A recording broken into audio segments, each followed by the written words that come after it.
تو ماں کی دہلیز چھوڑ کے بچہ بھاگ جائے تو ماں کہتی ہے پتر آجا واپس پلٹ کے، اور جب بیٹا پلٹ کے آتا ہے تو ماں سب بھول جاتی ہے کہ اس نے کیا کیا تھا۔ کہ جو 70 ماؤں سے زیادہ پیار کرتا ہے اس کی بھی آوازیں آ رہی ہیں، لا تقنطوا من رحمت اللہ، آجا پلٹ کے میری رحمت سے نا امید نہ ہونا۔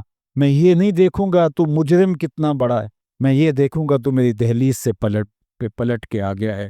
تو اس کی رحمتیں بندے کو پکار رہی۔ تو یہ اٹھتے ہوئے جنازے، یہ پھیلی ہوئی قبریں، اور یہ ہم سے بچھڑتے ہوئے ہمارے احباب، دوست، بھائی عزیز، یہ ہمیں بتاتے ہیں کہ میاں اس زندگی کا متعین سفر کاٹ کر کے تم بالآخر اللہ کے حضور پلٹ کے آنے والے ہو۔ اخروی زندگی کے لیے اچھے اعمال کا ذخیرہ جمع کرو اور اپنے آخرت کی تیاری کرو، چونکہ موت جب آ جاتی ہے تو ایک لمحے کا بھی تقدم و تاخر نہیں ہوتا۔ موت ایک کٹل طے شدہ امر واقعی اور حقیقت واقعہ ہے، بہر صورت اس نے آ کے رہنا ہے، بلکہ اللہ تعالیٰ جل شانہ نے اس کو اچانک رکھ کر کے ہمیں ہر وقت مستعد اور فعال رہنے کی ترغیب دی کہ تاکہ ہم ہر لحظہ ہر ساتھ اپنے آپ کو آمادہ رکھی، کسی وقت بھی بلاوا آ سکتا ہے اور ہم موت کی اس گاڑی میں سوار ہو سکتے ہیں۔ اللہ اکبر۔ تو آئیے میں اور آپ اللہ کی بارگاہ میں دعا بھی کرتے ہیں اور اپنی زندگی کو بہتر بنانے کی منصوبہ بندی بھی کرتے ہیں۔ جب لوگ ہم سے جدا ہوتے ہیں تو ہمیں عبرت ہوتی ہے کہ ہم بھی جا رہے۔ حضرت یعقوب علیہ السلام نے حضرت اسرائیل سے عہد لے رکھا تھا کہ میری روح قبض کرنے کے لیے اچانک نہیں آنا، پہلے کوئی قاصد بھیج دینا تاکہ میں موت کی تیاری کر لی۔ انبیاء تو تیاری ہوتے ہیں، کچھ چیزیں تعلیم امت کے لیے ہوتی۔ تو کہا کہ جی میرا وعدہ رہا۔ تو ایک عرصے کے بعد حضرت اسرائیل حاضر خدمت ہوئے اور کہا کہ حضور میں قبض روح کے لیے آیا ہوں۔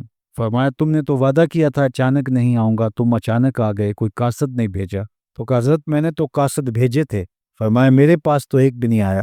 عرض کی حضور آپ کے سامنے کتنے لوگوں کی موت واقع ہوئی، یہ میرا قاصد نہیں تھا تو اور کیا تھا۔ آپ کی داڑھی میں سفید بال آ گئے، یہ میرا قاصد نہیں تھا تو اور کیا تھا۔ جب کمر میں خم آنے لگے، جب اعضاء مدمحل ہونے لگے، جب چلتے ہوئے ٹھوکنے لگیں، جب زبان میں لکنت آنے لگے، جب یادداشت کھونے لگے، جب بالوں میں چاندی اترنے لگے، جب انسان کے اعضاء جواب دینے لگے، تو سمجھو یہ پیغام موت آ گیا۔ اللہ اکبر۔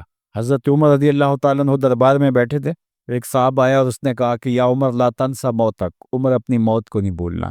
اور یوں کانپنے لگے حضرت عمر جیسے بید کی شاخ کانپتی، اور اس سے کہا کہ روز آ کے مجھے تذکیر کر جایا کر۔ وہ روز آتا ہے، بڑے دربار میں کھڑا ہو کے کہتا ہے عمر اپنی موت کو نہیں بھولنا۔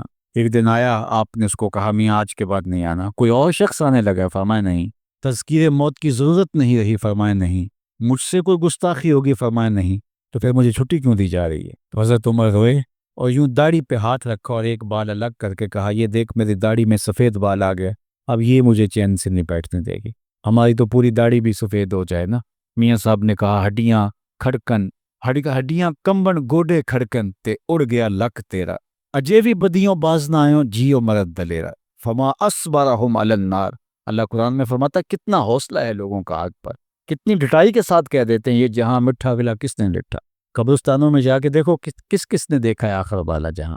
حضرت سیدنا غوث اعظم الشیخ عبد القادر الجیلانی علیہ رحمہ و رضوان فرماتے جاؤ قبرستانوں میں جا کر دیکھو کیسے کیسے حسینوں کی مٹی خراب ہو رہی ہے، جو بدن پہ چٹکی مٹی نہیں پڑنے دیتے تھے آج ان کے کفن بھی تار تار ہو گئی۔ خیر کنے فلاں و غنیمت شمار عمر، زاں بیشتر کے بانگ برائت کے فلاں نمار۔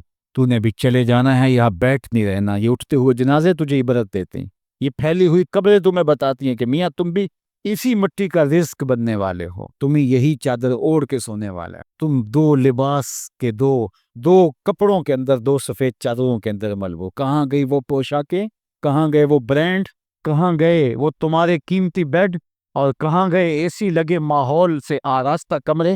امیر ہے یا غریب ہے وہ 2 گز زمین، اور وہی مٹی کا اوڑھنا، مٹی کا بچھونا، وہی 2 گز کفن، وہی کل کائنات، اور وہاں جو کیے ہوئے عمل ہیں وہی سکہ رائج الوقت ہوگا۔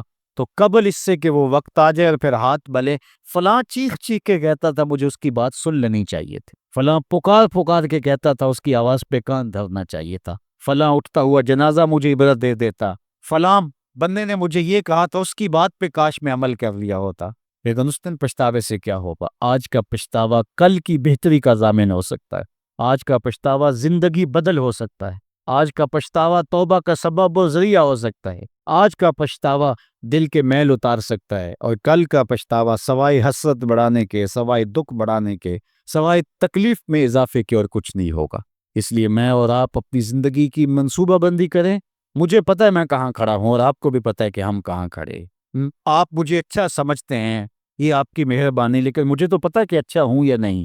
میں آپ کو اچھا سمجھتا ہوں، لیکن آپ کو تو پتہ ہے کہ آپ کہاں کھڑے ہیں۔ اس لیے اپنے ضمیر میں جھانک کر کے دیکھیے، اپنے من میں اتر کر کے دیکھیے، اپنا محاسبہ کیجئے، اپنے اعمال کا تجزیہ کیجئے، جو نیکیاں کی ہیں اور جو برائیاں کی ہیں ان کا اندازہ کیجئے۔ جو برائیاں کی ہیں وہ تو کنفرم برائیاں ہیں، اور جو نیکیاں کی ہیں ذرا دیکھیے وہ نیکیاں ہیں یا ریا کے لیے کی ہے، دکھلاوے کے لیے کی؟ نیکیاں کسی کو دکھلانے کے لیے کی ہے؟ کس مقصد کے لیے نیکیاں کی ہیں؟ تھوڑی سی ریا بھی شرک بتائی گئی ہے۔ ساری محنت کہیں ضائع تو نہیں چلی گئی؟ ہمارے پاس ہے کیا؟ ہمارے دامن میں گناہ ہے تو لتھڑے بڑے ہم، صبح سے لے کر شام تک، چغلی غیبت سے لے کے بدکاریوں تک، نگاہوں کی بدکاریوں سے لے کر کے سوچوں کی بدکاریوں تک ہم کہاں کہاں پڑے رہتے ہیں، اور دوسری جانب ہمارے پلے میں نیکیاں کتنی ہیں ہمیں سارا پتہ ہے۔ ایک تو نامہ اعمال قیامت کے دن تولا جائے گا، ہم خود اپنے ضمیر کی عدالت میں ترازو گاڑ کے تولے۔ حضرت عمر فرمایا کرتے تھے، حاسبو قبل ان تحاسبو، اس سے قبل کہ تمہارا حساب کیا جائے تم اپنا حساب پہلے ہی خود کر لو۔ کبھی آپ عمرے پہ جاتے ہیں یا بیرون ملک سفر کرتے ہیں تو وہاں سامان باندھ کر کے پہلے تول رہے ہوتے ہیں کہ ایئرپورٹ پہ پریشانی نہ ہو۔ حالانکہ ایئرپورٹ پہ اگر 2-4 کلو سامان بڑھ بھی گیا تو کوئی بات نہیں، 4 ریال دے کے آپ سامان لا سکتے ہیں، لیکن اس کے باوجود آپ وہاں کسی سے ترازو مانگ کے بار بار اپنے پیس تول رہے ہوتے ہیں کہ جناب ایئرپورٹ پہ جا کے پریشانی نہ ہو۔ تو اس دنیا پر بھی اعمال تول لو، کہیں نزاع کے وقت پریشانی نہ ہو، کہ حشر کے وقت جب اعمال تلنے لگے تو وہاں پریشانی۔ تو یہ تھوڑا سا وقت ہے، یہ زندگی مختصر ہے، اور ہم تیزی کے ساتھ موت کی طرف بڑھ رہے ہیں۔ حضرت سیدنا علی المرتضیٰ رضی اللہ تعالیٰ عنہ فرماتے ہیں، یہ تمہاری سانسیں جو ہیں یہ موت کی طرف اٹھتے ہوئے قدم ہیں۔ تم سمجھتے ہو ہم بڑے ہو رہے ہیں، لیکن حقیقت میں تم چھوٹے ہو رہے، چونکہ گنتی جب الٹی شروع ہو جائے تو کام جلدی 0 پر پہنچتا ہے۔ کبھی آپ اشارے پہ رکے ہوں تو 60 سے نیچے آ رہی ہو یا 70 سے یا 120 سے، تو کام تو 0 پہ آ جاتا ہے، اور جب کام 0 پہ آ جاتا ہے تو پھر نال بتی جل جاتی۔ اللہ اکبر! تو یہ تیزی کے ساتھ زندگی گزر رہی ہے، اور ہم کوئی 60 سے نیچے آ رہا ہے، کوئی 55 سے نیچے آ رہا ہے، کوئی 50 سے نیچے آ رہا ہے، اور جب 0 تک آ جائیں گے پھر اس سے آگے تو کچھ بھی نہیں ہے۔ تو یہ الٹی چلنے والی گنتی ہمیں کچھ بتا رہی ہے، ہم بڑے نہیں ہو رہے، ہم چھوٹے ہو رہے ہیں۔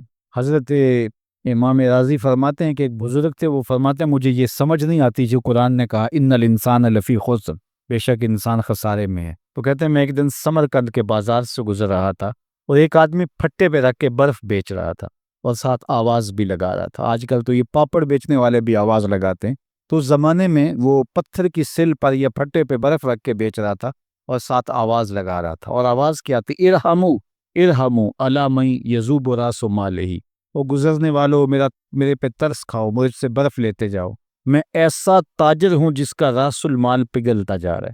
چونکہ برف ایک ایسا سودا ہے، اگر وقت پہ بک گیا تو 4 آنے بچ جائیں گے، اگر وقت پہ فروخت نہیں ہو سکا تو مہنگا بھی ہو جائے تو سودا ہی نہیں ہوگا تو فائدہ کیا ہوگا؟ آپ تیل بیچتے ہیں تو ہو سکتا ہے کہ آج نہ بکا تو کل 30 روپے ویسے مہنگا ہو جائے اور آپ کروڑوں روپے کے فائدے میں چلے جائیں، لیکن برف ایک ایسا سودا ہے کہ آج اگر نہیں فروخت ہوا کل مہنگا بھی ہو گیا تو پلے کچھ۔ یہ پھولوں کے ہار بیچنے والے بھی اگر جلدی جلدی بیچ لے تو بیچ لے، یہ کھانا بیچنے والوں کا بھی یہ مثال ہے۔